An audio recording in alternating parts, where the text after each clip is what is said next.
നമസ്കാരം. ഇന്നത്തെ 10 പ്രധാന വാർത്തകളിലേക്ക്. ഗ്രാജുവേറ്റ് വിസയിൽ ബ്രിട്ടനിൽ പഠനത്തിനായി എത്തുന്നവർക്ക് കൂടുതൽ കർക്കശമായ ഇംഗ്ലീഷ് ഭാഷാ പരിജ്ഞാന പരീക്ഷ ഏർപ്പെടുത്താൻ ബ്രിട്ടീഷ് സർക്കാർ ആലോചിക്കുന്നതായി റിപ്പോർട്ട്.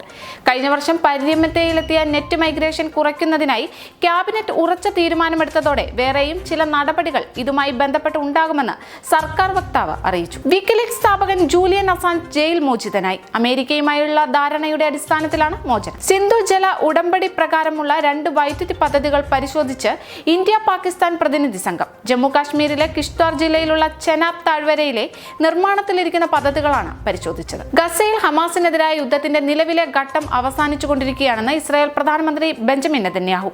ലെബനാനിലെ ഹിസ്ബുള്ളയെ നേരിടാൻ കൂടുതൽ സൈനികരെ വടക്കൻ അതിർത്തിയിലേക്ക് അയക്കാനുള്ള ഒരുക്കങ്ങൾ നടത്തിയതായും നെതന്യാഹു മുന്നറിയിപ്പ് നൽകി. ഇസ്രായേൽ ഗസയിൽ യുദ്ധം ആരംഭിച്ചത് മുതൽ 21,000 കുട്ടികളെ കാണാതായതായി സന്നദ്ധ സംഘടനയായ സേവ് ദ ചിൽഡ്രൻ.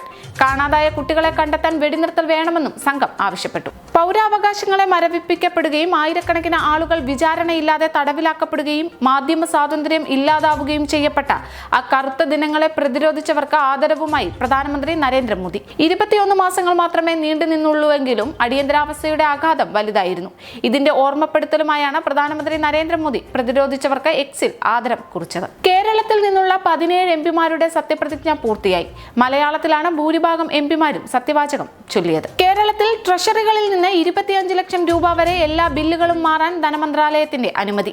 25 ലക്ഷം രൂപ വരെയുള്ള എല്ലാ ബില്ലുകളും മാറി നൽകാൻ ധനകാര്യ വകുപ്പ് നിർദ്ദേശം നൽകി. ആക്കുളം കായൽ പുനരുജ്ജീവന പദ്ധതി നടപ്പാക്കുന്നതിലെ വീഴ്ചയിൽ ടൂറിസം വകുപ്പ് മന്ത്രിക്കെതിരെ ആഞ്ഞടിച്ച CPM നേതാവ് കടകംപള്ളി സുരേന്ദ്രൻ. കോടികൾ വകയിരുത്തിയ പദ്ധതി നിക്ഷിപ്ത താൽപര്യങ്ങൾക്ക് വേണ്ടി ടൂറിസം വകുപ്പ് അട്ടിമറിച്ചെന്നാണ് കടകംപള്ളിയുടെ വിമർശനം. 2020 ലോകകപ്പിൽ സൂപ്പർ 8ലെ അവസാന മത്സരത്തിലും ജയിച്ച ടീം ഇന്ത്യ സെമി ഫൈനലിൽ പ്രവേശിച്ചു.